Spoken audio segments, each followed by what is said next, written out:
So hello and welcome to the Tribal Financial Assistance Special Initiative New Grantee Orientation. We're really happy to have you here with us today. We have a short agenda today and a lot of content to get through. By now, you may have already reviewed some of the pre-recorded sessions that were listed on your checklist, but if not, no fear, you'll have until April 4th to review them and to submit your checklist. And we'll get started today with our first speaker, who I'm excited to introduce. Sherry Ann Moore is a member of the Rosebud Sicangu Lakota tribe in South Dakota and the Deputy Director of the Department of Justice Office on Violence Against Women's Tribal Affairs Division.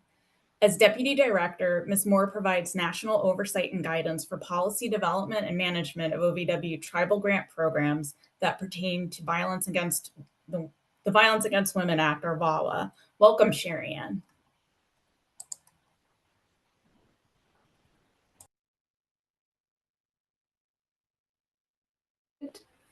Okay, unmuting helps.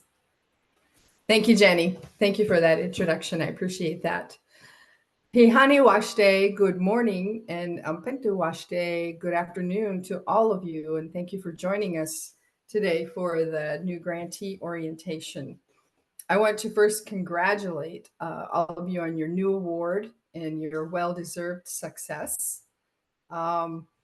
This new grantee orientation is designed to strengthen grantees' ability to successfully implement grant projects, increase understanding of project impact within tribal communities, and support the ability of tribal governments to respond effectively to domestic violence, sexual assault, dating violence, stalking, and sex trafficking. OVW hosts new grantee orientations to ensure that our new grantees have the critical information necessary to successfully implement your new grant projects. And this includes federal programmatic and financial requirements, and also available technical assistance resources. We have Jenny reviewed the agenda with you. Jenny, of course, is the OVW Tribal Affairs Division point person on this program.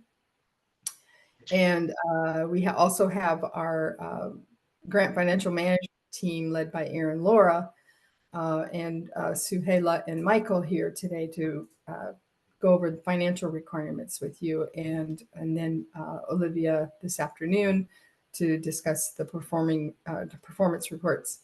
So really a great new grantee orientation is a time for you to get your questions answered, whether that's programmatic or financial or reporting. It's a time really to ask all of your questions, because if you have a question, someone else has the same question. And we have our subject matter experts available here today to provide that important information for you. So please, I know Jenny has a Q&A session planned for the end of the day today. And I imagine you can enter your questions into the chat as well, and those will be collected for that part of the agenda. So let's be interactive, have a great conversation today. So OVW released a framing paper in advance of our 2021 tribal consultation that based on prior year's testimony, requesting that OVW grant flexibility to address a broad range of survivors' needs. And at tribal consultation, support for direct financial assistance was very common, although there were some differing opinions on how the program should be administered. In their testimony, one tribal leader noted that there were many unmet needs. And I quote, most times advocates will find themselves reaching into their own pockets or hosting community fundraisers or requesting monies from tribes themselves to help fulfill a need that is not allowable through current funding streams. Other tribal leaders noted some recurring needs like such as vehicle repairs, And while this type of assistance may be allowable under current OVW funding, there are certain things like that that do require case-by-case approval from OVW. And I would again remind you, we have our grant financial management experts, Aaron, Suhaila, and Michael here today. So please ask them all your questions. They're our subject matter experts. At consultation, tribal leaders were very clear. Let tribes determine victims' needs. We know that tribal leaders know best what is needed for their tribal citizens. So we hear this loud and clear all the time, and definitely agree. Let tribes determine victims' needs. So with the Tribal Financial Assistance Special Initiative, known as TFASI, OVW has gone further, allowing victims to identify their own needs. This is the first OVW program that allows programs to provide grantees to provide cash assistance and debt assistance. The premise of the TFASI program is for victims to achieve safety, independence, and stability. It provides an opportunity to allow victims to make decisions for themselves, including financial decisions. We know oftentimes perpetrators who are also the financial providers at home will withhold finances as a form of domestic violence or to control victims in a way. This is a way that they abuse. We heard financial abuse a lot at tribal consultation this past year. It was a very, very, very hot topic. And so looking forward to this program designed to address some of that. So I'm hopeful that this will be the beginning of a program or services that you provide to help survivors become economically stable on their own, so that they're not dependent upon someone who may be offending or perpetrating. TFASI was funded through deobligated funds from tribal programs. So, just to ensure that funds set aside for the tribal grants that OVW receives all remain available to tribes. The awards have been made to 11 tribes and 2 tribal nonprofits, representing a wide range of tribal communities across the nation, across the country, from Alaska to New York. We very much look forward to our continued partnership, working stronger together with you to enhance victim safety and address violence in our tribal communities. I want to thank you for the work that you do every day to provide services for survivors and to end violence in tribal communities. Wopila, thank you, and have a great grantee orientation.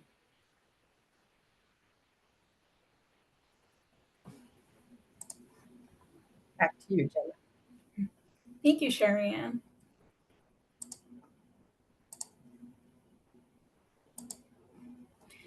During today's presentation, we'll have designated times for questions and answers. My colleague, Tammy Ashley, is monitoring the chat, and our colleagues from the Grants Financial Management Division are also monitoring the chat. If you think of questions, please put them in the chat and we'll answer them during the Q&A breaks. My name's Jenny Mills, and I'm a Grants Management Specialist with the Tribal Affairs Division, or TAD, as we like to call it. And today I'm joined by my amazing fellow TAD Grants Management Specialist, Jordana Cunningham, Cheryl Renee Stapp, Tammy Ashley, Sydney West, Jen Marsh, Samantha Jakevich, and Yolanda Lonnie Candelario. We're also excited to have our Grants Financial Management Division Associate Director and Team Leads here today. We have Erin Laura, Suhaila Lasky, and Michael Sterling. Today, we're going to touch on 4 main topics: an overview of the Tribal Financial Assistance Special Initiative, financial assistance policy and procedure, and grants management, as well as some handouts and resources that we have available for you. Sherry Ann already talked a little bit about the history of this program, and I'm just going to talk about it again a little bit. Per statute, OVW annually consults with tribal leaders across the country to better understand ways to improve services to victims of domestic violence, dating violence, sexual assault, stalking, and sex trafficking. Tribal leaders frequently cited a need to provide flexible financial assistance to victims to assist them in gaining safety, independence, and financial stability. In 2021, OVW released a framing paper in advance of the annual government to government consultation, asking whether OVW should pilot a program allowing grantees to provide direct financial assistance to victims. Building upon OVW's consultation with tribal leaders, OVW's TAD held a series of listening sessions around the country in 2023. These listening sessions gave tribal victim service providers and tribal coalition staff the opportunity to provide input on a range of topics related to flexible financial assistance, including the types of assistance they would want to provide, barriers to providing that assistance, and what sort of training and technical assistance they might need to develop and implement a flexible financial assistance program. After the listening sessions, TAD consulted with OVW's Grants Financial Management Division and legal counsel to determine how to best administer a program in compliance with 2 CFR 200, which is also known as the Uniform Guidance. The Uniform Guidance is the kind of document that establishes the rules for federal awards, including cost principles and administrative requirements. OVW then developed a shortened solicitation, or NOFO, Notice of Funding Opportunity, for this special initiative. The Tribal Financial Assistance Special Initiative focuses on flexible financial assistance. Flexible financial assistance is financial support to victims of domestic violence, dating violence, sexual assault, stalking, and sex trafficking to meet victim-identified needs quickly to address victim safety, stability, and independence. Many grant programs, including the tribal government's program, have restrictions on the types of assistance that can be provided to victims. These restrictions can be tied to the scope of the project. They may be specific to the funding agency or the funding program. OVW's Tribal Financial Assistance Special Initiative provides wider latitude to grantees to provide a broad range of financial assistance that they can't otherwise provide under, for example, their tribal government's program award. Although this is a special initiative, I'm going to refer to it as a program throughout the presentation just because special initiative is kind of a bit of a mouthful. Many programs already provide some form of assistance to victims. That assistance is identified by the program and it's kind of limited to specific categories such as housing assistance, legal assistance, transportation assistance, etc. These forms of assistance are typically very narrow based on funder restrictions. Grant manager approval may be needed for things like car repairs or any request that falls out of those specific categories of assistance that are listed in your approved budget. Under this program, financial assistance isn't limited to specific categories. Victims identify what their needs are, and programs can respond in real time without having to consult their grant manager or check if they listed that specific type of assistance in their approved budget. It's important to remember that, like your tribal government's program award, you should try to access other available assistance programs first when practical, like crime victim compensation or benefits programs. This unique program allows grantees to provide 2 forms of assistance that are not normally allowable: cash assistance and debt assistance.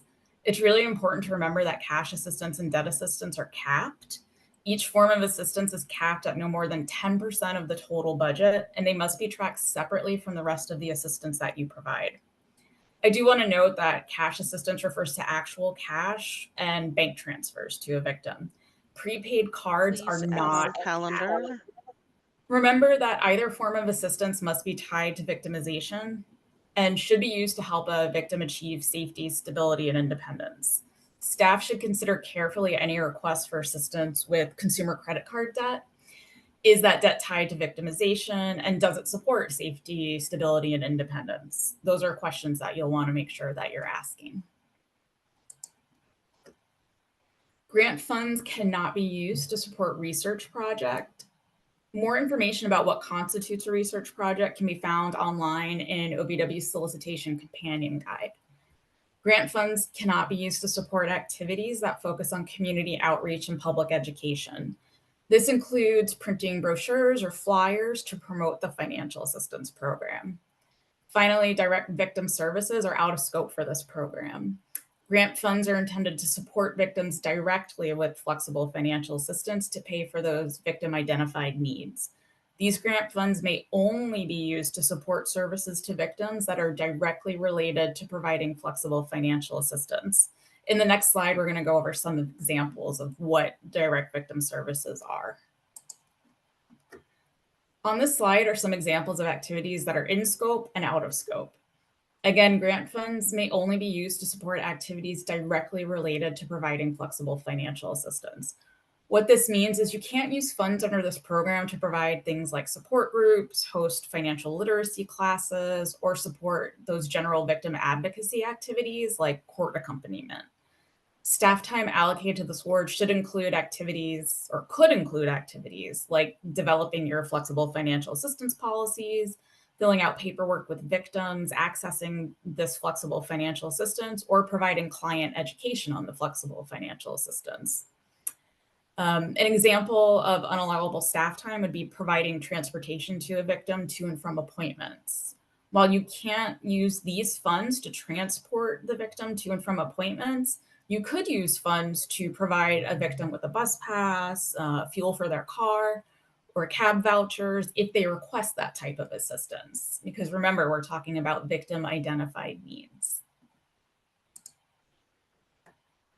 One prong of OVW's mission is to increase safety of victims. OVW does not support activities that jeopardize victim safety, does not support activities that deter or prevent physical or emotional healing for victims, or activities that allow offenders to escape responsibility for their actions. On this slide, we've highlighted 3 of these activities that are particularly relevant to the tribal financial assistance grantees. Programs cannot base eligibility for services, including receiving the flexible financial assistance, on a victim's work status or income. Programs can't have procedures or policies in place that compromise a victim's confidentiality or privacy. And also, programs can't require victims to do something in order to receive the flexible financial assistance. We're going to talk more about this when we start talking about the actual flexible financial assistance policies. There are also a few program requirements that we're going to review quickly. The first one is OVW-sponsored training and technical assistance. Funds were set aside to attend OVW-sponsored events. Those funds can't be used to attend non-OVW-sponsored events without prior approval. With that said, we're always happy to approve training that your program staff may need. Just reach out to your grants management specialist and they can walk you through what's needed in order to submit a GAM to get those requests approved.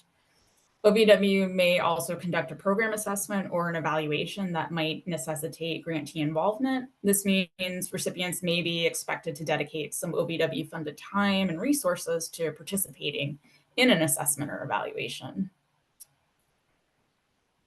Performance reporting is an award condition that you'll see on every award. Reports are to be submitted throughout the project period, even if no funds were spent or no activities were conducted during the given reporting period. The reporting form for this program is going to be a little different than your tribal government's program form. My colleague Olivia is going to join us a little later today, and she's going to walk through what that may look like. Please remember that delinquent reports may affect future discretionary award decisions, and they may lead to suspension and or termination of the award. Finally, you are required to submit your financial assistance policies and procedures to OVW for review and approval under this project. Performance reports are due every 6 months. That'll still stay the same under this project, and they're submitted by the person in the grant award administrator role. Your first report for this award is going to be due in July, and it'll cover the January 1st through June 30th period. That report will be submitted through OVW's new impact tool. For more information about the impact tool, you can visit the VAWA MEI website, and that's www.vawamei.org. And then for the financial managers on the call, the financial reports are submitted by the financial manager. They're still due quarterly, 30 days after the end of each fiscal quarter. All key project staff and any project partners should read and understand your award conditions to help ensure compliance. And it it's really a good idea to review those award conditions periodically. The award conditions can be viewed in Just Grants underneath your each award. Each award has different award conditions. On our website at https://justice.gov, OBW award conditions, all of the general award conditions are provided, and you can read through those. Each OBW grant program does have those program-specific award conditions that are kind of tied to specific programs. The conditions are designed to ensure that recipients comply with the program's statutory scope and programmatic requirements. Some project-specific terms and conditions may be added to awards to address like specific things to those individual awards. We've listed a few of the important award conditions for this program on the slide. The SAM.gov registration is always really important. You want to keep your SAM.gov registration current. When the SAM.gov registration expires, access to ASAP, the Department of Justice's payment portal, freezes, and then you're unable to request reimbursement until the registration is renewed. OVW staff don't have the ability to provide any waivers to that. So please make sure that you're aware of whoever in your organization is responsible for maintaining the SAM.gov registration, keeping it up to date. All awards have a conditional clearance with release of funds, and that means there's a hold on a specific amount of your grant funds pending the approval of your budget. Once you've submitted a revised budget, the budget clearance process begins. The grant award administrator that's identified in Just Grants will receive an email from one of our wonderful grants financial management specialists requesting additional information that may be needed to clear your budget. Please ensure that you're getting back to them with the information that they request as soon as possible. Not responding to them means that there are going to be delays in trying to get your budget cleared. On the next slide, we're going to talk more about the third award condition, which again is that submission of the flexible financial assistance policies. All tribal financial assistance awards have an award condition requiring grantees to submit their flexible financial assistance policies to OVW for approval. The policies must be submitted within 6 months of the award's acceptance.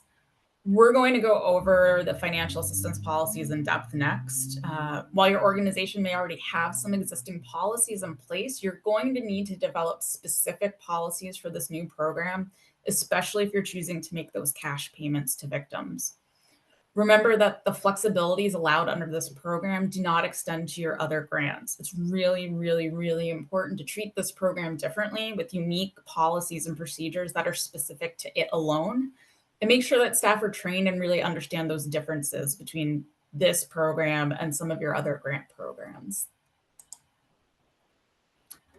So we covered a lot. And before we jump into the large section where we talk in depth about the financial assistance policies and procedures, I want to check in and see if there are any questions.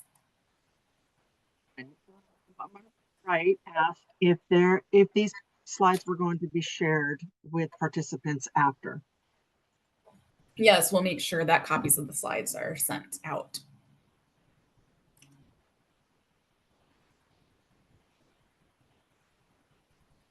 Were there any other questions?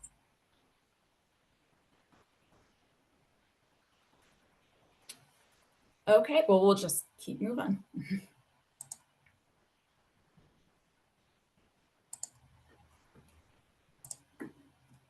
Okay, so next we're going to cover the financial assistance policies. Your tribe or organization may already have financial policies in place. This program, again, is going to require really specific policies regarding the provision of flexible financial assistance. Your existing policies may need to be revised to meet the needs of this program, especially if you're doing the cash assistance or debt assistance. There are a number of topics that you'll need to address in your financial assistance policies. My colleague Erin is going to help me review some of these topics with you. So your existing program should already have an eligibility policy in place. OVW funded programs can't require victims to provide police reports, protective orders, or other documentation to determine eligibility for services. For the Tribal Financial Assistance Program, there are two other eligibility factors that we're going to review. As we talked about earlier when we reviewed the activities that compromise victim safety, programs can't base eligibility for services on income or work status. Flexible financial assistance is a service provided with OVW funds. This means that programs can't require proof of income, bank statements, or tax returns to determine eligibility for this program. Similarly, programs can't require documentation of work status to determine eligibility. And we always like to remind people that it is really important to remember that even if a victim has income or they have it that they're earning due to financial abuse. Some programs may be tempted to require victims to participate in certain services or activities in order to receive flexible financial assistance. And again, that's one of those activities that compromises victim safety. OVW funds can't support programs that require victims to take certain actions or penalize them for failing to do so. During intake, programs can absolutely discuss the services they offer or are able to refer victims to, but they can't mandate that a victim engage in specific activities as a condition of receiving flexible financial assistance. Please note, though, that the program can and should require victims to provide information about the financial assistance request because you're going to need to document that request. And we'll talk more about documentation in a little bit. Programs should also have policies for determining the reasonableness of costs. Reasonableness will look different for every community based on a wide range of factors, including geographic location, scarcity, your internal policies and procedures. Rent's always a great example. Rent costs vary widely across the country. If a victim requests assistance paying their rent, you'll want to make sure that the amount is in line with other rentals in the area. Similarly, if a victim asks for assistance to purchase a laptop to attend school, you'll want to make sure you're purchasing a basic laptop that meets the school requirements and not purchasing a top-of-the-line gaming laptop. Programs should also have a policy in place for determining whether the actual request is reasonable. Remember, the purpose of this program is to help victims achieve safety, stability, and independence. If a request doesn't appear to be tied to those goals, it may not be reasonable to grant the request. While it's unlikely you're going to receive many requests that fall into that unreasonable request category, it's a good idea to maybe identify some types of requests that you know are objectively unreasonable, like requests for tickets to take a cruise or buy a jet ski, that kind of thing. Programs should also consider policies related to caps and also flexibilities. There's no one-size-fits-all approach to caps, but they do promote fairness and they allow programs to ensure funds remain available to serve victims throughout the life of the grant. Some programs may choose a dollar amount cap on assistance, for example, no more than $1,000 in flexible financial assistance per victim. Other programs may limit assistance to once per calendar year or one payment per household, or cap specific categories like rental assistance or grocery assistance, transportation assistance, etc. Programs can also use a combination of caps, such as no more than $500 in rental assistance per victim per calendar year. Programs should also consider policies that allow for flexibility, such as exceptions to caps in particular circumstances, waivers of caps, or supervisor discretion.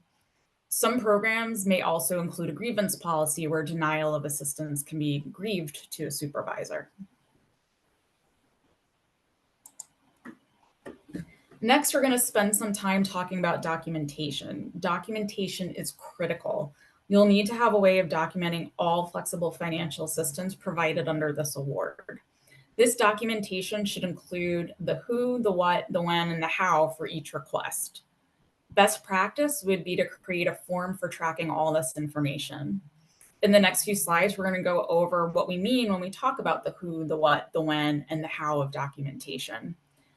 And remember, documentation should be included in your policies and procedures, including how you'll document the who, what, when, and how, and what you mean by the who, what, when, and how. Your documentation will need to track the who of your financial assistance program. Your policy should include definitions of your who's.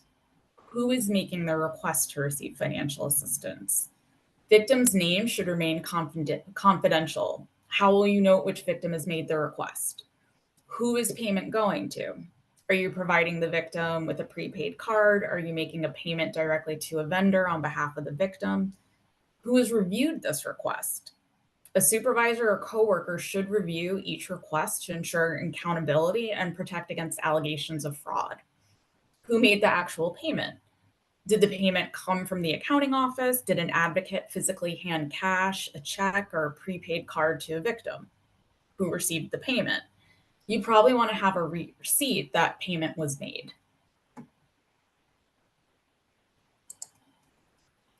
The what of financial assistance is also important and needs to be included in your policies. You'll want to define what information must be collected when a request for assistance is made. Two important whats are: what is the actual request, and what documentation has the victim provided to support the request? A good example is if a victim is requesting assistance with a past due electric bill, have you seen a copy of the bill and attached a copy to their request? You would want to document a request to pay a past due bill and attach a redacted copy of the past due bill. And remember to redact any personally identifiable information such as names, addresses, etc.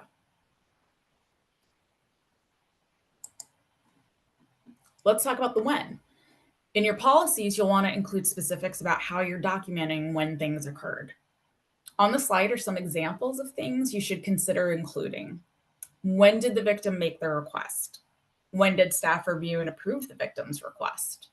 When was assistance provided to the victim?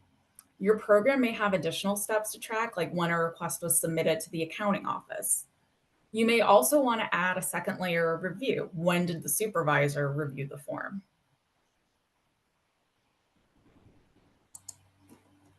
Finally, you'll need to include some guidance on the hows in your policies and the ways in which you'll document them. How did you assess reasonableness? How was payment made? How much was the payment? How close to any caps is this request? Say a victim asks for assistance with the security deposit for a studio apartment. She asks for $1,000 for the security deposit. How will you document that the request was reasonable? Is $1,000 the average rate for a security deposit in your community? Did you review a signed lease? Did you provide her with $1,000 in prepaid cards, or did you make a payment of $1,000 to a landlord listed on a lease? If your program caps assistance at no more than $1,000 per victim, how will you track this request and flag that this individual is not eligible for additional assistance? And thank you, Jenny, for all of that additional information. And I'm going to kind of go into a little bit more of the internal controls of the who, the what, the when, and the how, sorry. All of that plays a part ensuring that costs are allowable, reasonable, and necessary in line with this direct assistance program. Internal controls are required in all parts of the process. So the who, the what, the when, and the how. I'm going to keep saying hi. I apologize. We need to ensure that internal controls are inserted into each process to help safeguard all of the funds, especially with direct cash assistance. Let's for an example, let's think about Jenny. Can you go back one slide? Actually, you can go forward because then I can kind of go into the internal controls. I'll give you an example of petty cash. And, a victim came and they needed assistance with their overdue bill that Jenny used.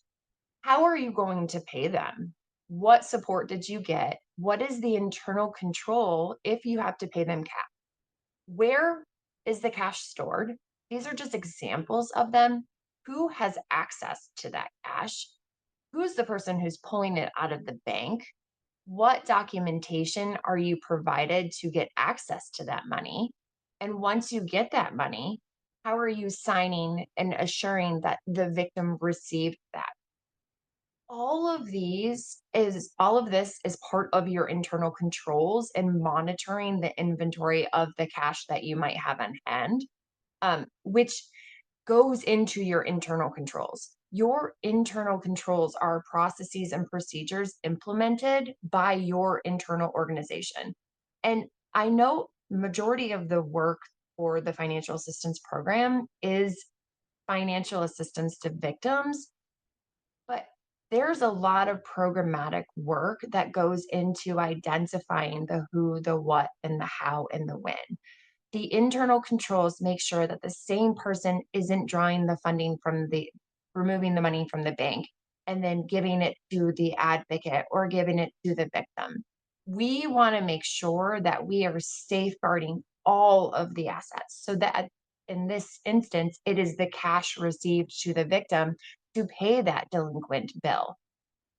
It provides us, effective and efficient operations to ensure that there isn't going to be potential for fraud, waste, and abuse. And then even more so, the segregations of duties and checks and balances. And we say this in all of our new grantee orientations on the same person who removes the money from the bank should probably not be the same person that is actually giving the funding from the victim. The appearance of potential collusion of working with someone, that's not what we want. That is not the purpose of this program.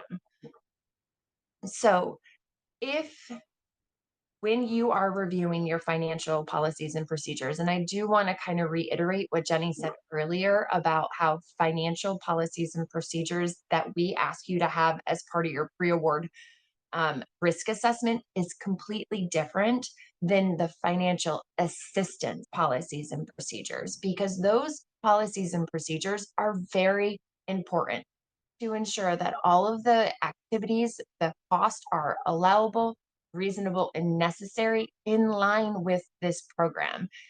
And Jenny says it very well. It's victim led. It's what they need, and they are identifying those. And it offers a lot of flexibility because all of our other programs, it's very strict. It's you can do X, Y, and Z. This is now expanding what OVW is providing to our tribal recipients and really learning and understanding what victims need. So please make sure that internal controls are inserted in every part of that process, because they're not just financial. I said that. There's a lot of programmatic pieces into it. And you want to just make sure that the start to the finish of the program and the process, you can account for the different hands that may be touched.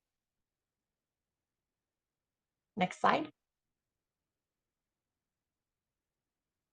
We spoke a little bit about, direct cash assistance, and we understand that there might be instances where, cash might not be the method that you choose as an organization. Prepaid cards are an option, but there's a lot of controls, and I think I repeat myself a little bit about when I talk about internal controls, because they're really important. Gift cards are sometimes the only way you can give the victims the assistance that they need. So here's some of the guidance that we provide to recipients around prepaid gift cards. They should be generic. They should not be tied to a specific store that limits where the victim can go. Whereas, a Visa generic card, they can go pretty much anywhere to meet the needs of that direct victim assistance. Majority of these cards come with an activation fee. Please note that activation fee is an allowable cost to the OVW grant program because it's part of activating it and giving the assistance to that victim. We recommend that you come up with not only your financial assistance policies and procedures, but you have a policy and procedure around gift cards, the purchase of gift cards, how much each individual gift card will be, how many are you purchasing, who has access to it, who is inventorying it, is there a tracking log and distribution, who's signing off on it, are you as the advocate signing off that you received $100 in a gift card, or are you as part of your policy having the victim attesting to them receiving this? Also taking into consideration victim confidentiality that Jenny talked about earlier. So these are all ways that we can assist with the financial assistance to victims while also not necessarily always having to give them cash or paying the vendor direct. Next slide.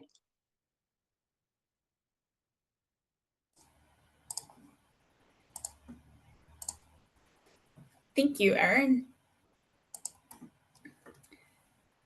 Programs will need to develop client education in a few key areas: benefits eligibility, court cases, and restitution and/or crime victim compensation.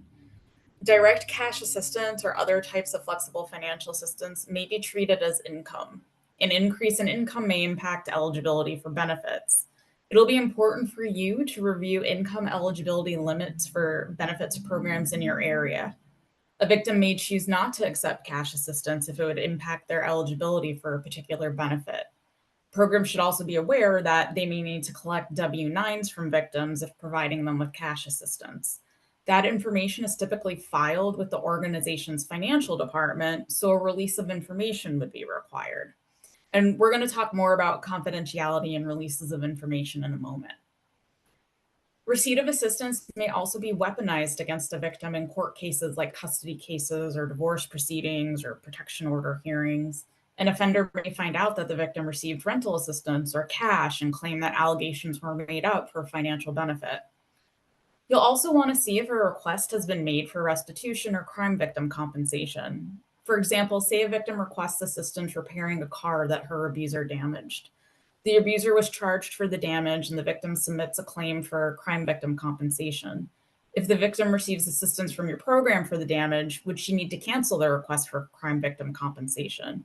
Would she need to reimburse either program with payment from the other program?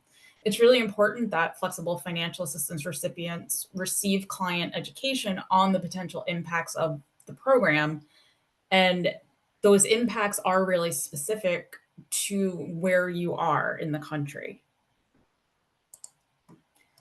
Just like any other OVW-funded program, victim confidentiality must be maintained. Personally identifiable information cannot be released or shared, even within the tribal government or the nonprofit organization. This means that the Victim Services Program can't share the victim's name, address, or other information with their financial office without a release of information. Programs that routinely provide assistance to victims should already have a policy in place that addresses confidentiality. Many programs assign case numbers or codes to victims or for use outside of the victim service program. Programs that make payments on behalf of victims will need to have victims sign a reasonably time-limited consent to the release of their information. And for more information about the VAWA confidentiality provision, please visit our website. There's a really great FAQ on the provision, and that can be found by navigating to our website and then the resources and FAQs for grantees section. And when you get the slides, the links to all of the resources that we're talking about are embedded in the slides, so you'll be able to access them that way. Your policies and procedures for providing flexible financial assistance under this program will likely differ from your other grant-funded programs. It's really important that staff understand the differences. It'll also be important that staff understand that some requests, like rental or utility assistance, may be better covered by other programs where those items are already approved line items. You may want to include in your policies guidance on which internal programs should be accessed first before the tribal financial assistance program is accessed. This will allow you to help to reserve those funds for the requests that are unallowable under other programs. And you'll also want to make sure that staff are trained to provide the client education we discussed earlier. A good example of the kind of accessing different programs first is that rental assistance. So if you have a tribal government's program award and you're already providing rental assistance to victims, you probably want to refer a victim to that program before you use the tribal financial assistance funds to support those rent payments. So it's time for another Q&A break, and we do have, a little bit more to go in our presentation right now, but I do want to take time to answer some questions that may have come up in the chat. So there were two, both by Tasha. One of the questions was, when you say a victim must identify as a victim of domestic violence, you mean intimate partner violence only, correct? Correct. It would be the same definition for any of our OVW programs. And the next one was regarding rental assistance in the form of first and last month's rent and or security deposit. We wouldn't be able to take the person's income into consideration for help with this need, correct? In that case, we probably wouldn't offer this assistance because of the potential harm in the client being evicted if unable to continue paying on their own. So there are a few things to think about with that question. Eligibility can't be determined by income. So you couldn't say that a victim cannot receive rental assistance based on their income. That doesn't mean that you can't structure your program so that you say like the amount of income ties into the amount of assistance that's provided. Those are two separate things. But I would just, bring it back to the point that we made earlier and Sherry Ann also made, is that even though a victim may have income, they may not have any access to it. They may have zero control to the money that they make. The other piece of that is the ability to continue making payments, and that is a risk, even with the traditional tribal governments program, where you may be using your tribal governments program funds to do that first last month and security deposit. So that's something that your program needs to consider as you develop your policies and procedures. And again, if your program already has a tribal governments program award or transitional housing award, an OVC award, where you're providing that rental assistance, you probably want to have the victim that needs that assistance go through those programs first and really save this for more of those kind of outside of the box requests that you may not be able to cover normally. A good example is the car repairs one. We see a lot of requests for assistance with car repairs, and there isn't a blanket approval on car repairs. So if a victim came in to Tasha's program and asked for, assistance with a flat tire so that she could get to and from work, then it may make more sense to go through the financial assistance program versus your tribal governments program or other funding streams that you have. Hopefully that answered some of the question. It was a good question. We do have another question by Abigail Otis. Is there a training on how to case manage and file keep in a confidential way? I think that's something that we would refer you to TA for. And Abigail, I'm not sure who your grant manager is, but we'll make sure that you get connected with them and have that conversation.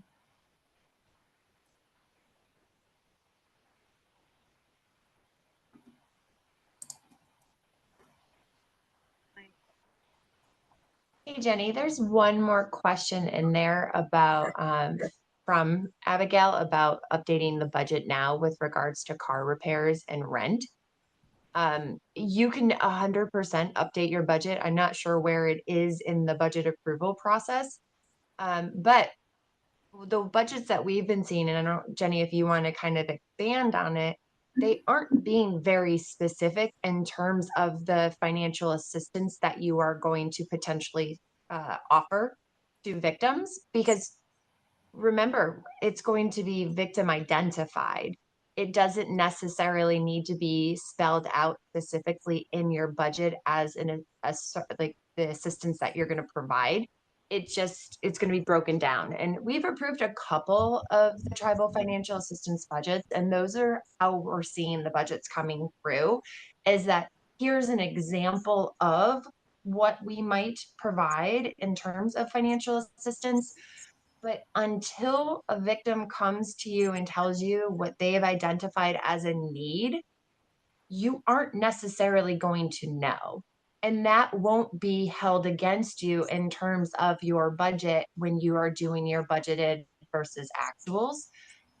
But just taking into consideration what Jenny is saying, that it's a different pot of money than what a lot of your, not a lot, but all of your other tribal budgets and transitional housing.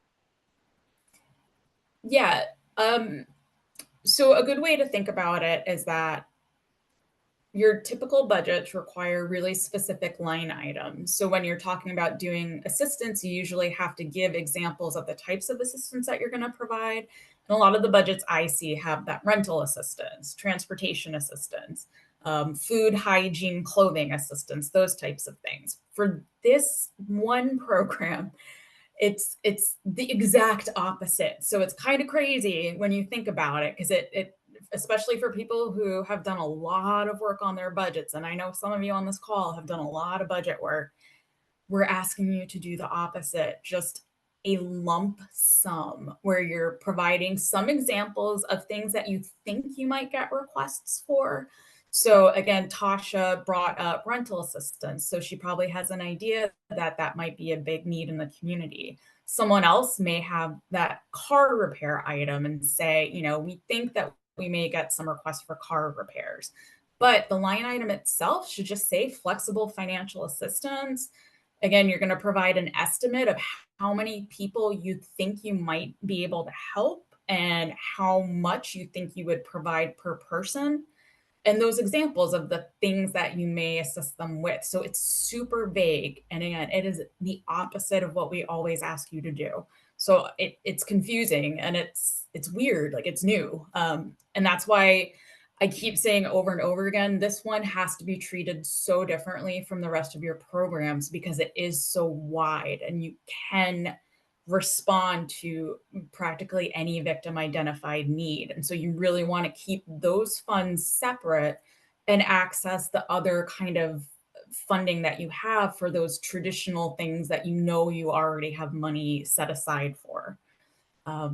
Does that kind of help you with that, Abigail? We also have like a sample that your grant manager can send to you to take a look at. That might be helpful for you to kind of get an idea of like how you might want to structure that. Are there other questions? Yes, there were two more.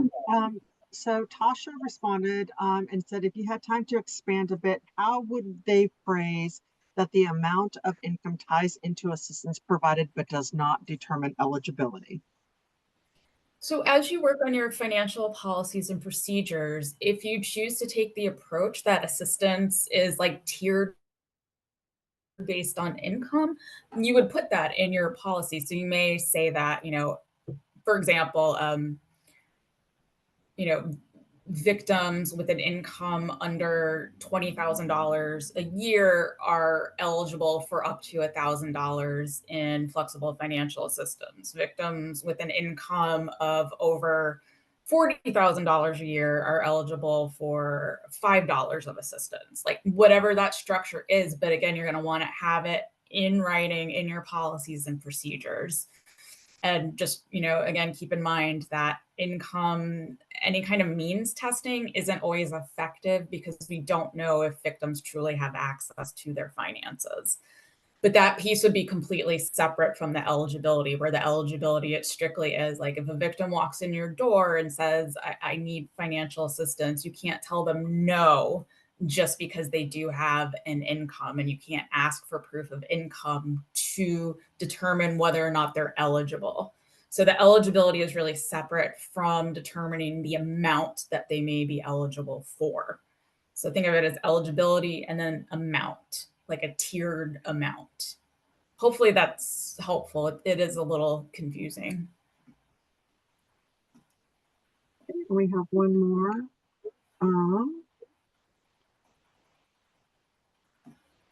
Melanie asked, while we cannot ask for documentation of the abuse, we can require a victim to provide check stubs, etc. What if they do not have access to those documents? Well, it would depend on what the purpose of the check stubs are. Again, that couldn't be used to determine eligibility. Now you could, you know, as you determine a tiered system, you may ask for that documentation, but we wouldn't penalize for not being able to provide that. So I would think through that and maybe talk to your grant manager some more about this, which I think is me, So we can talk offline and think through kind of what your ideas are and where you're trying, like what direction you're trying to go in with that.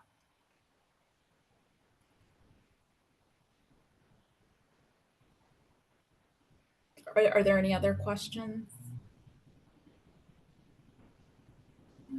Not so far. Okay. Well, again, we're going to have another question and answer session at the end of the day. So I'll just go back into some of the presentation. Okay. So we're going to talk briefly about grants management, and many of you have been to our new grantee orientation before. Many of you are very seasoned at managing your program. So some of this may be very 101 for you, but we always like to just kind of go over it again. So your OVW grants manager, we go by a lot of different names. We're called grant managers, program managers, grant specialists, grants management specialists, program specialists. All those things are kind of used interchangeably. In Just Grants, we're actually listed as your grant manager. Call us whichever one of those you want. But we serve as your point of contact for your grant. We kind of do like the monitoring of the project's progress. We look at your goals, your activities. We keep in touch with you, and we may come out and do some monitoring. We might visit you in person or do an office-based review where we really go in depth into your project. We review the products that you come up with, including your flexible financial assistance policies and procedures. We review things like flyers. Anytime you're doing an event or you want to do like t-shirts or things like that, you send that to us so that we can approve it. So we're kind of the people that review your deliverables, as we call them. And we help connect you with training and technical assistance. Some of the technical assistance we can provide, but a lot of times we may refer you out to subject matter experts that can really help you dig in deep to some of the work that you're trying to do. And then I'm going to talk a little bit about your grantee role. So grantees are the recipients of the federal funding. They're the vision keepers and the experts in the communities that they serve. Grantees are also record keepers. So you are responsible for keeping documentation of your award.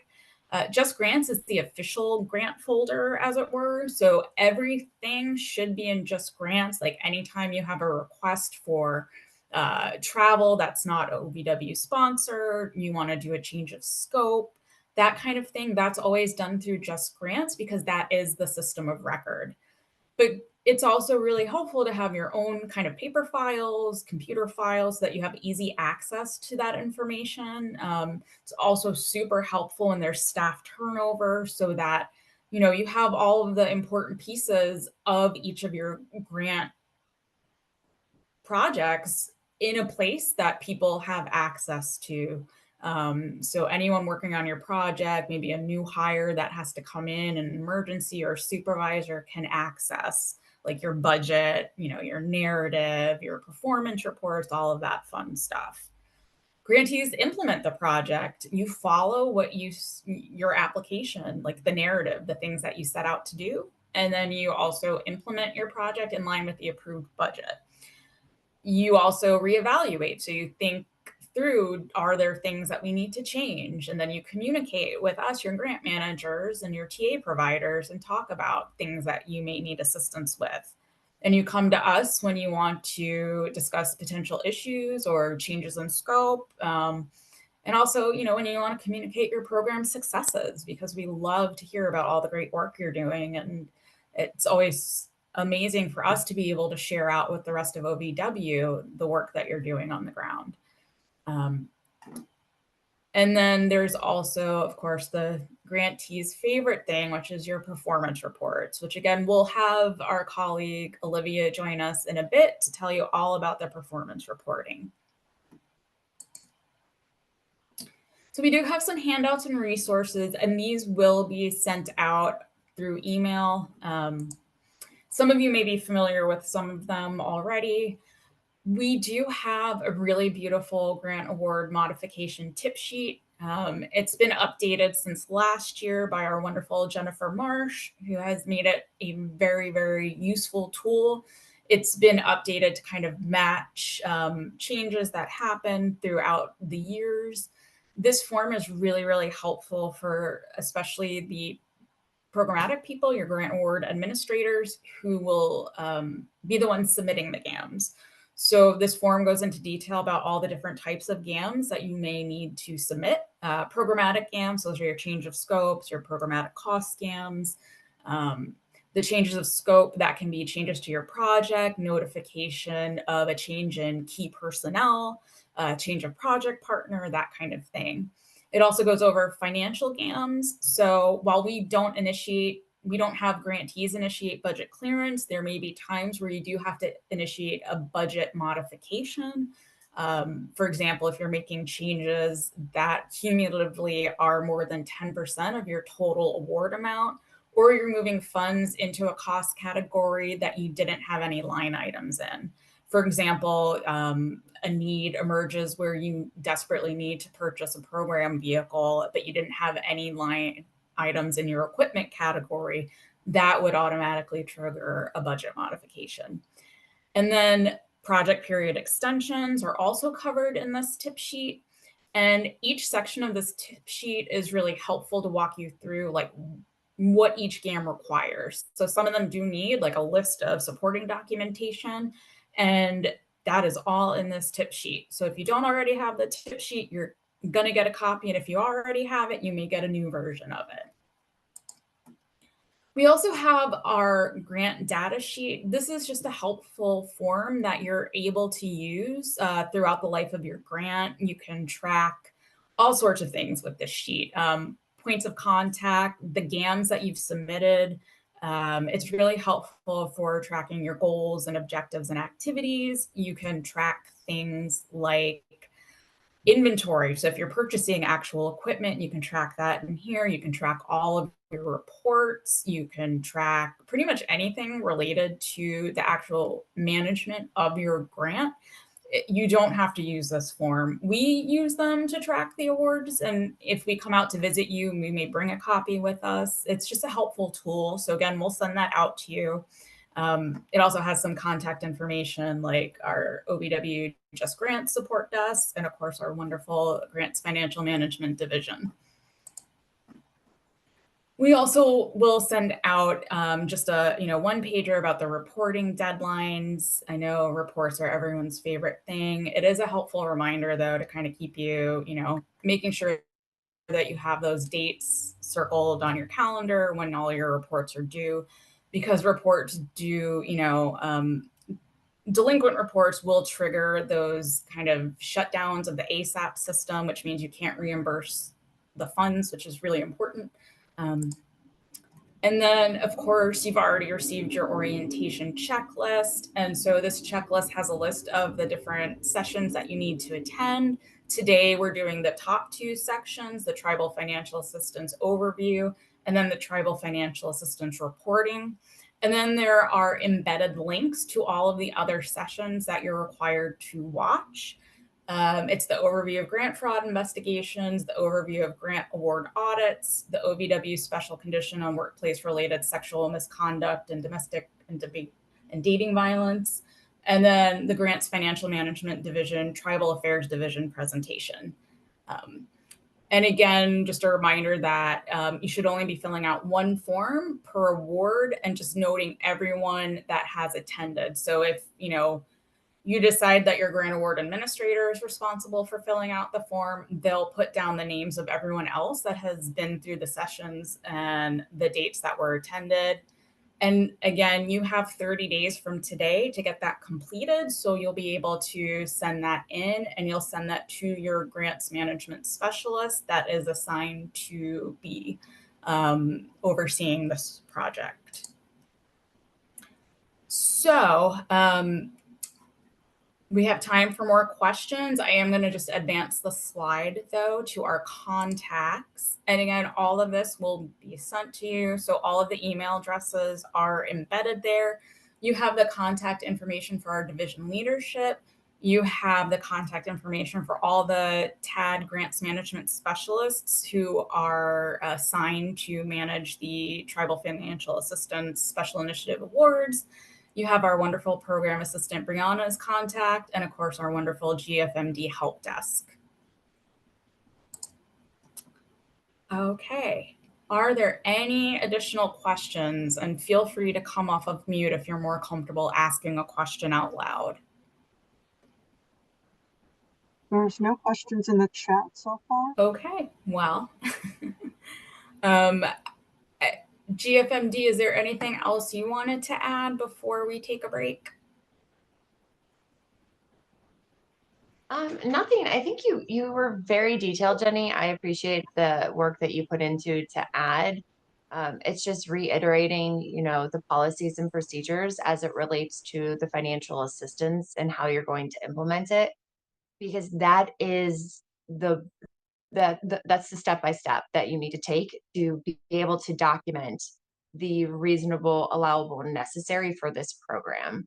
And it's completely different than any of our other discretionary grant programs. So we just want to make sure that you have the documented policies and procedures and that you are actually following them. So just make sure that whoever is working on this program has them and that they are looking through them as you are working with victims and being able to identify. So we always say document, document, document, but this is documentation in line with your policies and procedures, and having those internal controls added to it to ensure you reduce the risk of, mismanagement or fraud, waste, and abuse. Thank you. I did want to add one other thing, which is that I know there were some questions about budgets. So every recipient of the Tribal Financial Assistance Special Initiative Award should be revising their budget. If it hasn't already been submitted, your grants management specialist is probably working with you on that already. And we'll make sure that they have a copy of the sample budget that they can share with you. But that is, part of the process is to get your budget approved, to get through the budget clearance portion. And I would suggest maybe working on your budget at the same time as you work on those policies and procedures. The policies and procedures may take longer than it does take to get your budget approved, depending on, what levels of approval are required at the tribal level. Like, if you have to bring the policies and procedures in front of council or go through a chain of command. So you can be working on the budget at the same time and at least get that step out of the way as you're working on the policies and procedures. All right, well, we're going to go ahead and get started. We're really excited to introduce our colleague, Olivia Storrs. You may sometimes get emails from her, so it will come through as Mary Storrs, but she goes by Olivia. And Olivia is a program analyst with our Performance Assessment Research and Evaluation Unit. And today she's going to talk about performance reporting. And performance reporting, of course, is a really important part of the grants process. And I just want to make a plug for really working to submit some, I would say, informative performance reports on the Tribal Financial Assistance Special Initiative. Because this is such a new program for us, we're really looking forward to the information that you share with us about how this program is working for you and what you're experiencing out in the field. Your successes, your challenges. Again, because this is brand new, that information is really going to help us as we evaluate the success of this program and figure out ways to move forwards and see if it's something that we can offer again. And of course, we always use your performance reports to support the work that we do and to show Congress the, importance of these programs and how much impact they have in the community. So all of that to say, please tune in, pay attention, and if you have any questions for Olivia, feel free to ask them when she's done with her presentation, and then we'll move into our final Q&A of the day. So thank you so much, Olivia, and take it away. Great. Thank you so much, Jenny, and to my other OVW colleagues who I see on the call. And thank you all for returning from a break to come talk about everyone's favorite topic, which is performance reporting. We have a lot to cover in our time together today. But before I really dive in, I just want to say that I'm a very informal presenter. So if you are confused or have a question, feel free to put it in the chat or unmute. The goal more than anything is to build a relationship today and make sure that you have a friendly face that you can put to performance reporting. So that is what we're going to cover together today. I'm going to describe the purposes of performance reporting. I'm going to tell you kind of why OVW does performance reporting, tell you where that data goes, because we want to be really transparent and thoughtful about how we treat your data that you share with us. And then we're going to introduce you to the logistics of how we do performance reporting. And like I said, the most important thing is that we're building a relationship. So if you have a question on performance reporting, you know that you have someone that you can go to and talk to about this topic. So that's what we're going to do together today. And performance reporting is something that's going to come up across the course of your grant. Many of you all of you are tribal government grantees, so I know that you've experienced performance reporting before. So this will be an overview, and like I said, feel free to ask any questions or ask for any clarification as I present. And then this is just a little bit about our unit and kind of why I'm in front of you today. So our unit, the Performance Assessment Research and Evaluation Unit, works to build the evidence base for Violence Against Women Act funded programs, provide research and data to inform programmatic decisions, and equip people in the field with the information that they need to do their work effectively. So really, I am just a huge nerd that's available to help OVW and OVW grantees understand the impact of VAWA funds and follow statutorily required performance reporting. A few resources I want to just make sure you have in your head as we go through this conversation are the VAWA Measuring Effectiveness Initiative. That is our technical assistance provider. I left the link there. I'll drop the link in the chat after I'm sharing slides.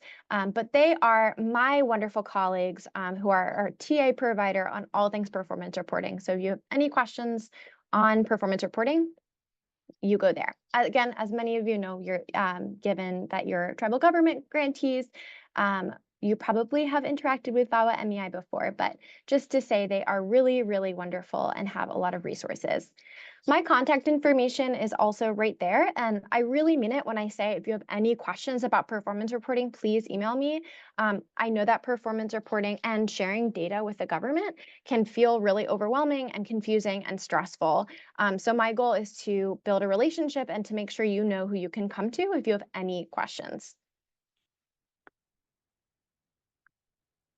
And then before I really dive into a conversation about data, I do just want to acknowledge that when we talk about data, when we talk about statistics, we really need to sit with the complexity and the humanity behind these data. So we know that, these are not just statistics. These are people's lives. These are really sensitive data. This is a summary of really complex and important work. And so always want to flag that when we talk about data, particularly data for tribal grantees, that this is something that we need to really think thoughtfully about and be in partnership over. So that is really why I want to spend some time telling you why we ask you for performance reporting data. I think often we feel like the data that we share goes into a black box and we don't know what happens to it and why it's being asked. So I'm here today to tell you why we're asking you for this data. We use performance reporting data for a variety of purposes, some of which Jenny articulated at the top. And I will say new initiatives and special initiatives like this, performance reporting data is particularly important. So we use these data to fulfill congressional reporting requirements, to monitor awards, to testify before Congress. For example, we use some tribal government grantees narrative story in front of the Senate Committee on Indian Affairs just last year.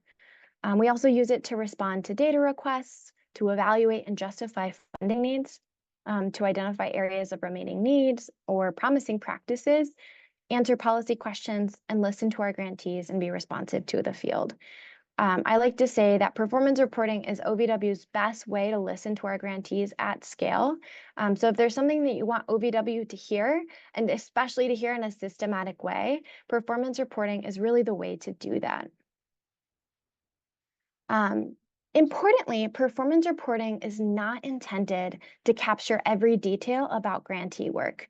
I know that you're doing incredibly important work, and sometimes performance reporting is the last thing on your mind. Our goal is not to capture every single detail about everything you do. We're also not trying to extract data or stories that you cannot share. If something is not appropriate to share, that is okay. For example, anything that might happen in a traditional ceremony, that is not something that you ever need to share with OVW. We do not need that level of detail about the work that you're doing. More than anything, we just need to know enough so that we can monitor the award. We also are not trying to summarize the entire impact of your work. We know that important and quality work cannot be quantified. So there's really no way to summarize all of the amazing work that you're doing in your communities. And we know that performance reporting is not going to summarize everything you're doing. And then performance reporting is about your programmatic activities. It is not your federal financial report. Federal financial reporting should be completed by hopefully your finance colleagues, and performance reporting is usually completed by the person who is doing the actual work, so they can really share back to OVW what's being done with funds, what activities are ongoing. So this is intended not to be a federal financial report, but rather to give us insight into what's happening under your grant. So before we kind of dive into more details about what performance reporting specifically and logistically looks like, I just want to flag some key reminders. So grantees should only report on allowable activities funded by OVW, so under your grant. And then anything shared in performance reporting should have source documentation, as this is an official record. So anytime that you share really specific numbers, it's really important to consider whether or not you have source documentation to back that up.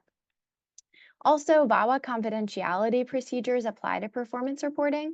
And so that means that identifying information should never be included in performance reports. Also, grant recipients should collect and must report complete performance data, but those should comply with civil rights regulations, victim privacy, and confidentiality. We are also really encouraging that folks ensure that victims and all participants in OVW-funded programming understand how the data they share will be used and who will have access to it. So understanding when you're asking a victim to fill out an intake form to receive financial assistance, making sure that you're really clear about where that information is going and following VAWA confidentiality standards. And then data should only be collected to the extent that it does not compromise the program's ability to provide victim-centered services. So this is something I'll get into a little bit later.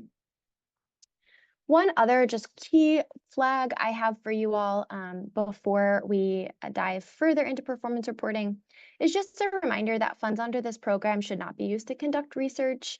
And that's really defined as a systematic investigation designed to develop or contribute to generalizable knowledge. Anytime that I'm setting a statute is probably not the most interesting content for you all, but this is just a way to say surveys and focus groups are definitely things that you might want to talk about with Jenny before you do that. And then there's more information in the NOFO companion guide.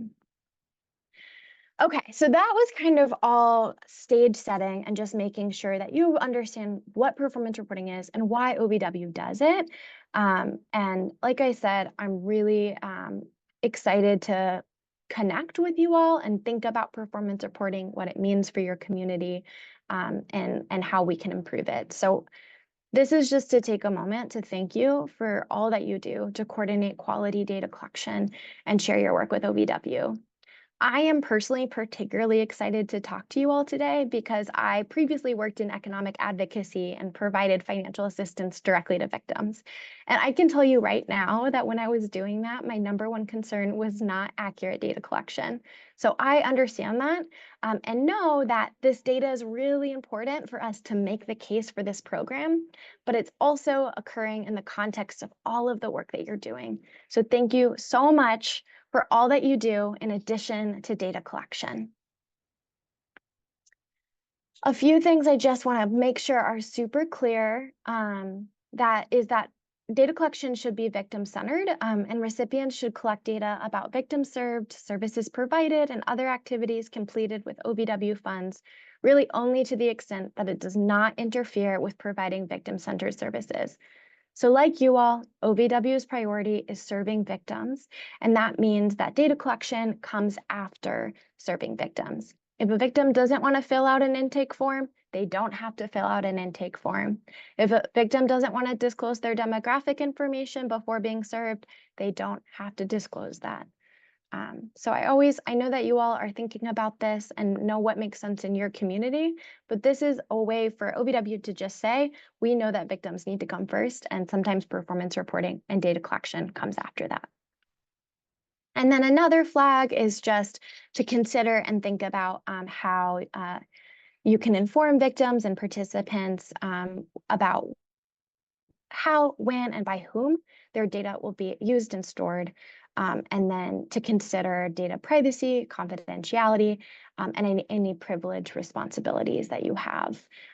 So thinking about how these data will be disclosed. So this is really thinking more about kind of the process of collecting data, because you have to collect the data and then report it to OVW. Okay, finally, we want to just flag that the data that we collect and the data that you collect, we hope is meaningful and useful. So we encourage that you use this information to improve your services, to understand what's happening for your program. Feel free if you want to talk to me about how to, learn more from the data that you're collecting.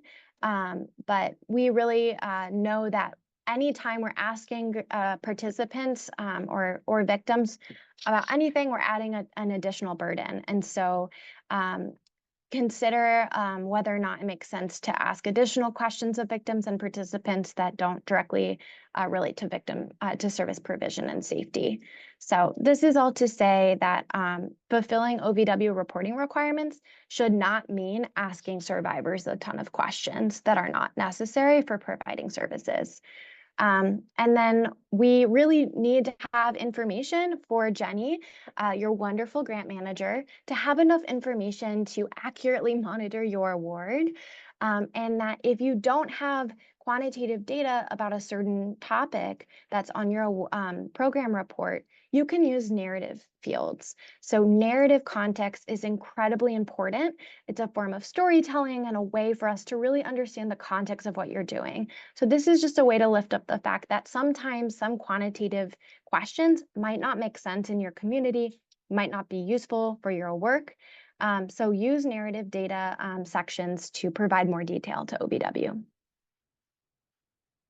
Okay, I'm going to pause there because I have been talking a lot about data collection. And I'm going to pause here to see if anyone has any questions or any comments or anything they want to clarify before we dive a little bit deeper into the logistics of performance reporting.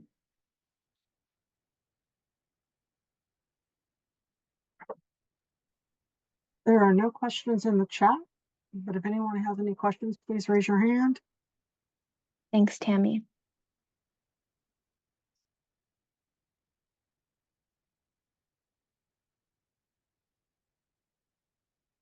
All righty. I guess I'm being incredibly clear. Thanks all. Again, feel free to reach out if you have any questions at all. Okay, so I'm going to share a little bit about kind of exactly why we do performance reporting before we get into logistics. And I think this is particularly important for this specific program. So some of the things we collect from grantees are these narrative sections. And so this quote comes from a women's shelter in 2022, and they share about the high prices of groceries and essential supplies and how that's an additional challenge for them. And so this is a really good example of how OVW understands what grantees are struggling with. And I think this quote specifically lifts up why a financial assistance program is so important and how this initiative is directly connected to the things that grantees have told us that they need and that they're struggling with.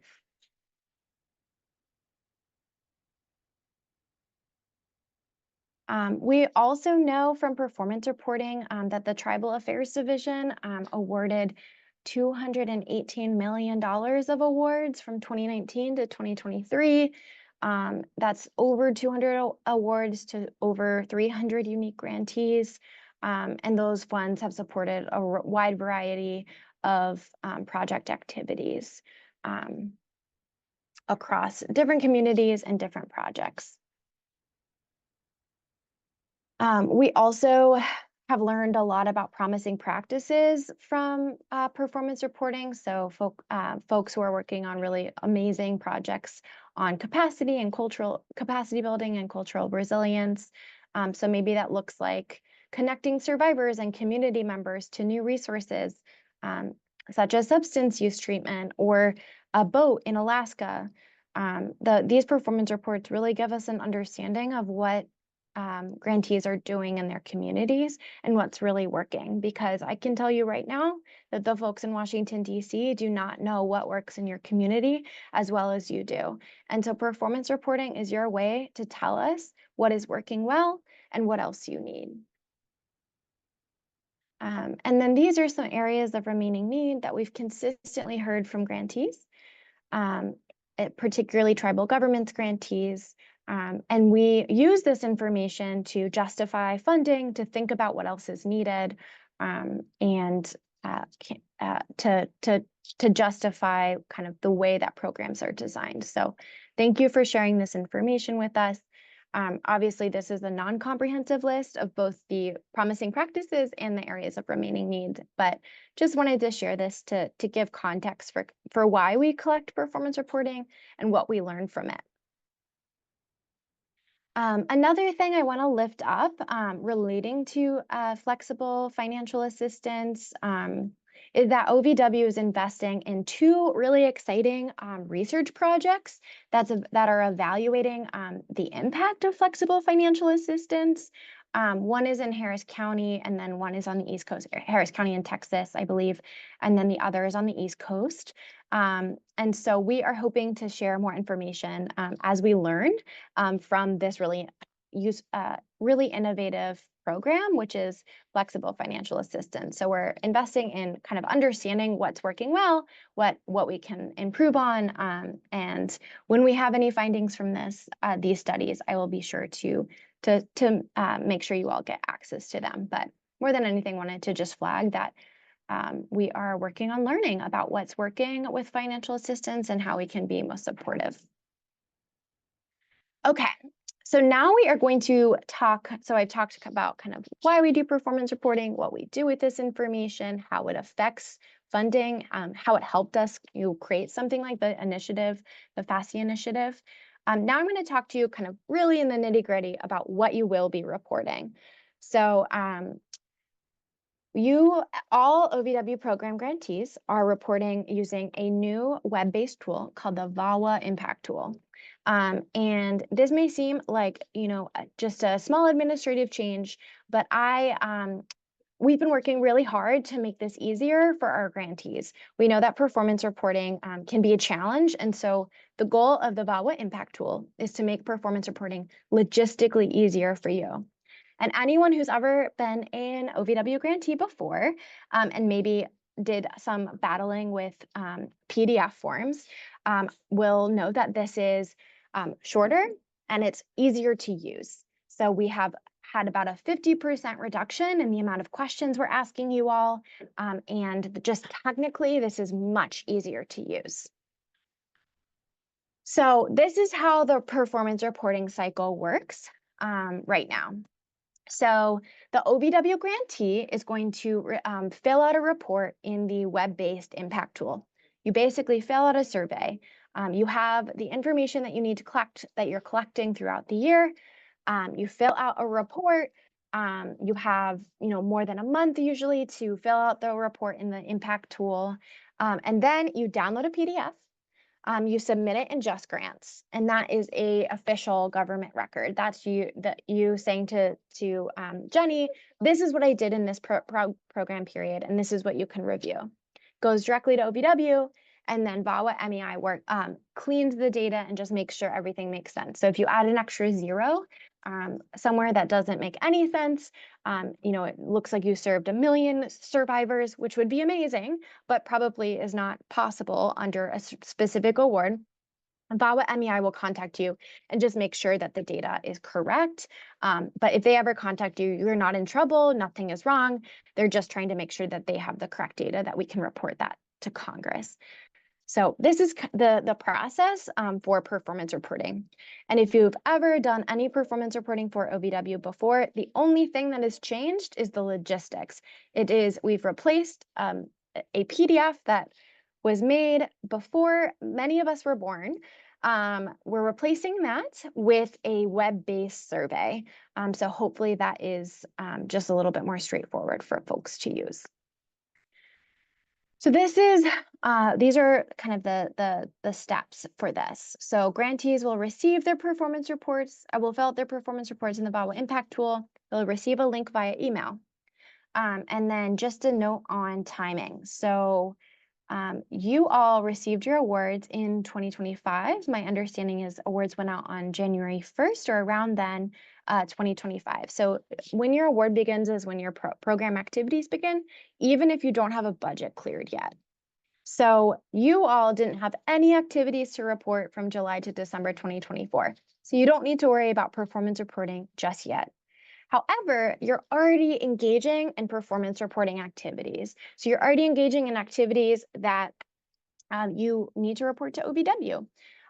If their activity could be, I still haven't received my budget, I can't do anything. It could be, I attended this OVW training, but right now, from January to June of 2025, you're engaging in programmatic activities that are relating to your work. And that's what you will report in July of 2025. On July 30th, your first performance report is due in Just Grants. So your very first performance report, I'll repeat, is due July 30th, 2025.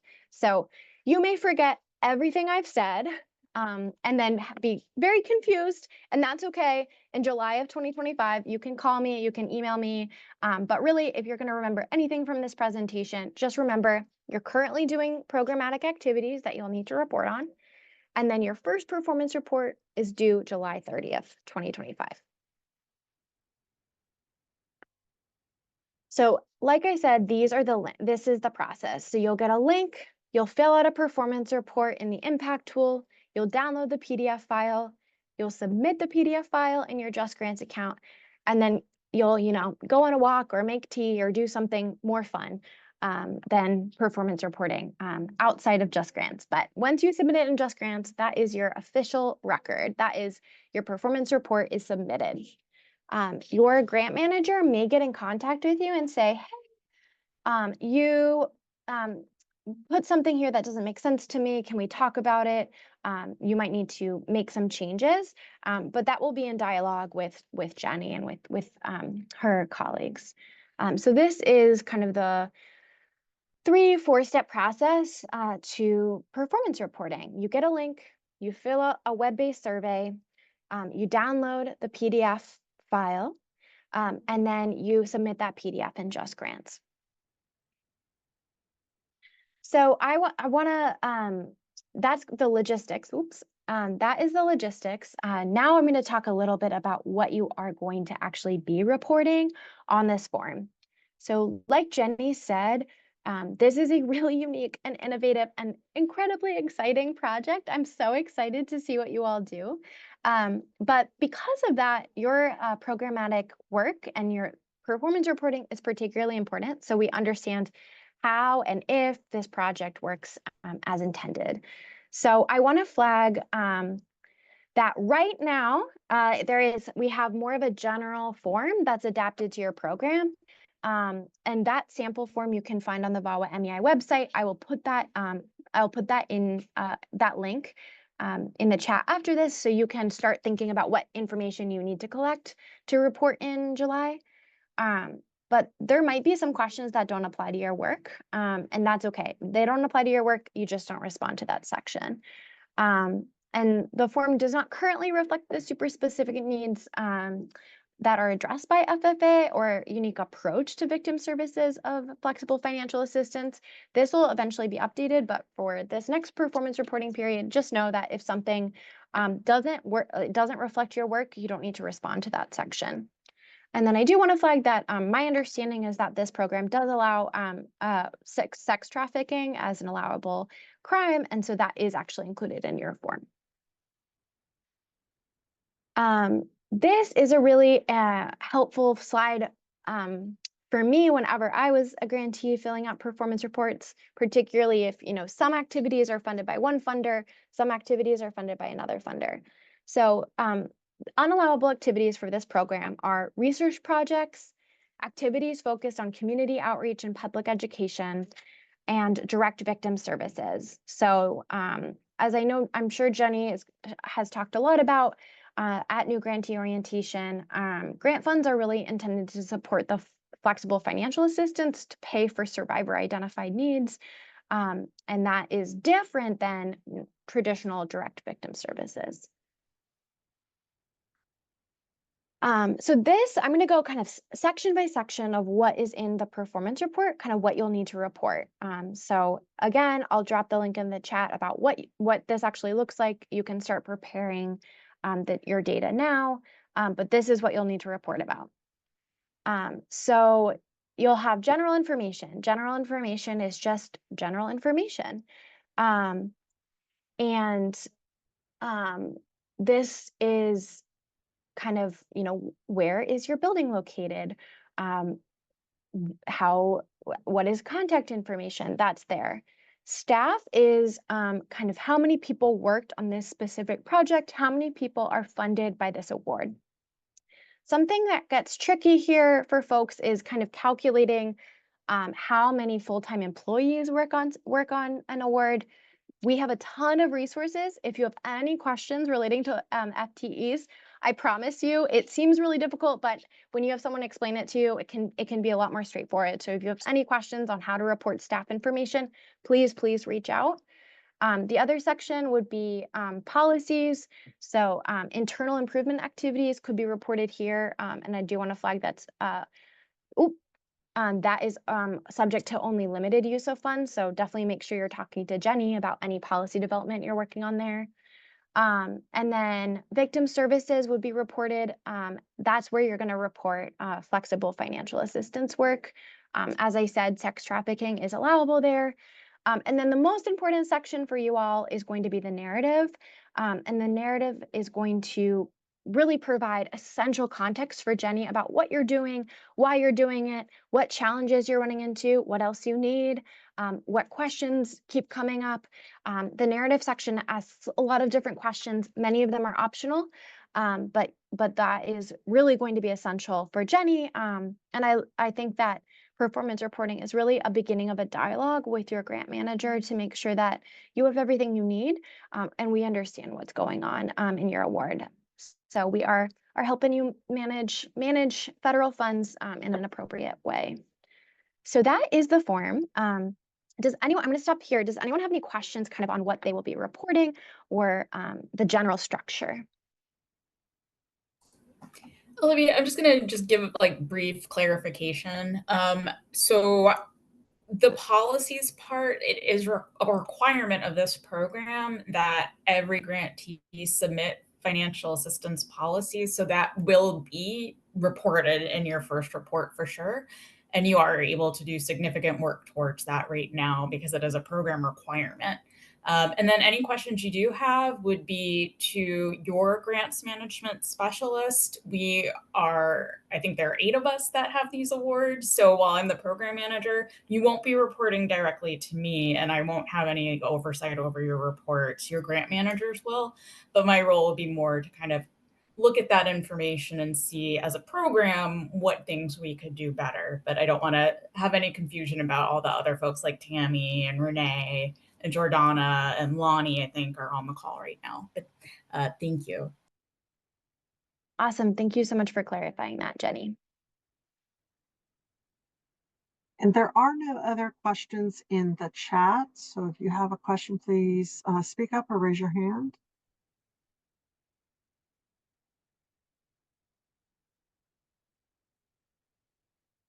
Awesome.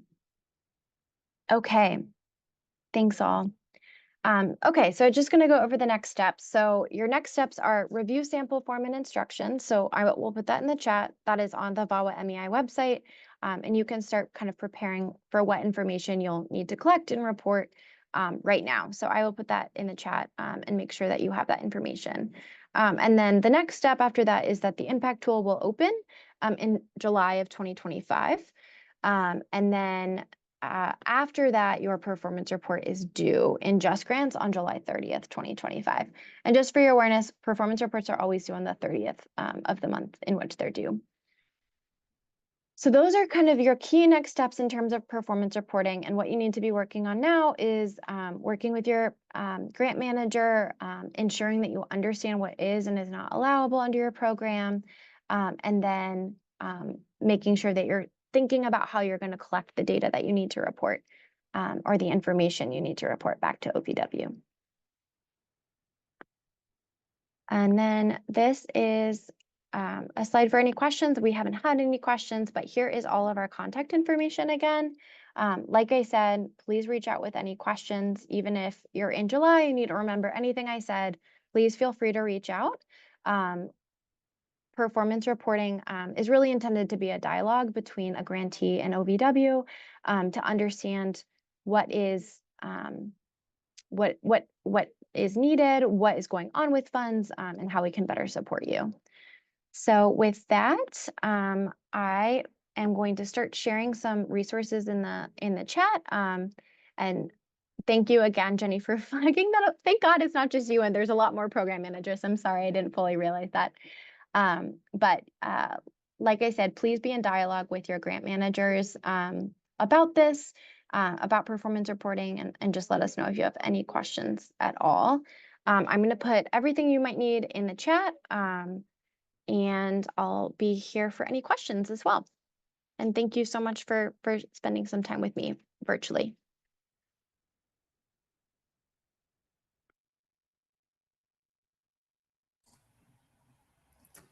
Before we move on to our final Q&A about everything, does anyone have any specific questions for Olivia about the performance reports? Well, it looks like we don't have any questions. I just want to say thank you, Olivia. It's always a pleasure to have you come talk about performance reports. I know how passionate you are about them, and it always makes me excited. I know, performance reporting can be a bit of a chore, but there are a lot of important reasons why we do it. So thank you so much. And of course, your contact information is in the chat. And if anyone has any questions, please feel free to reach out to Olivia. She's fantastic. Thank you so much, Jenny, and thank you all for your time. Thank you. Okay, well, we have about half an hour left today. If anyone has any questions that they want to ask about anything that we talked about today, now is the time to do that. If you want to put it in the chat, that's fine. If you want to come off of mute, that is also fine. And hopefully we can answer your questions. So please feel free to unmute yourself. And Tammy will keep an eye on the chat to see if anyone asks a question in there. It's okay if we don't have any questions. You do have a captive audience, though, of a bunch of grant managers. So if you do want to ask a question, now's a really good time. Oh, I have a question. I just came up with one. Okay. Hi, Abby Otis with Fond du Lac Band of Lake Superior, Chippewa.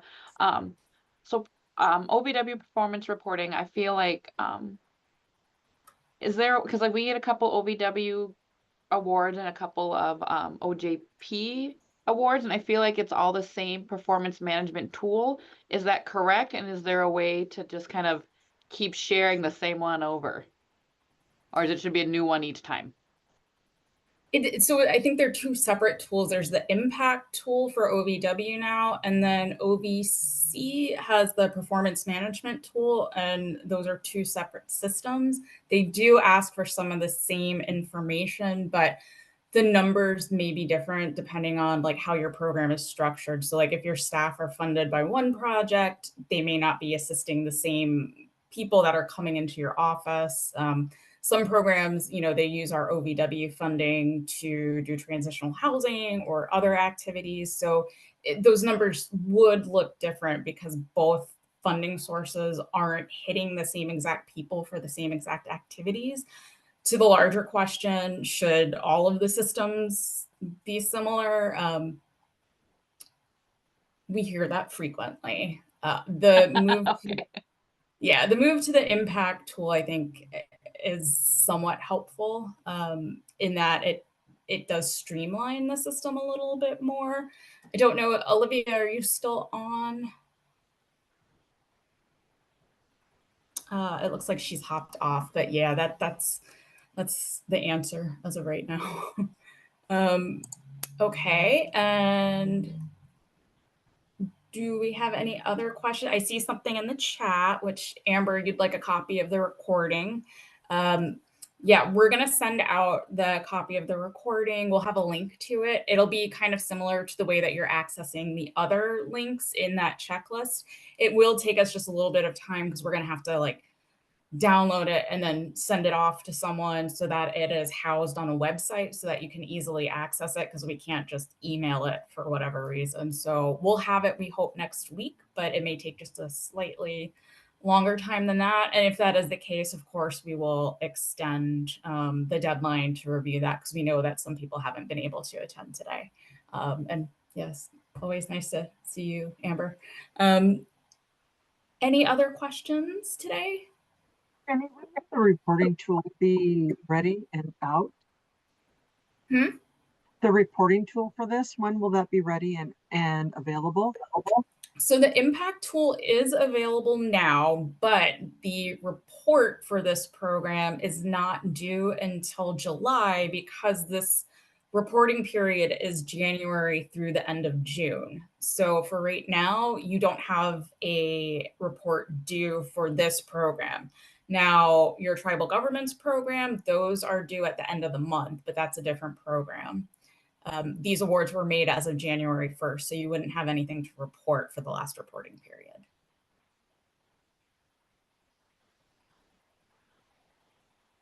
Thank you.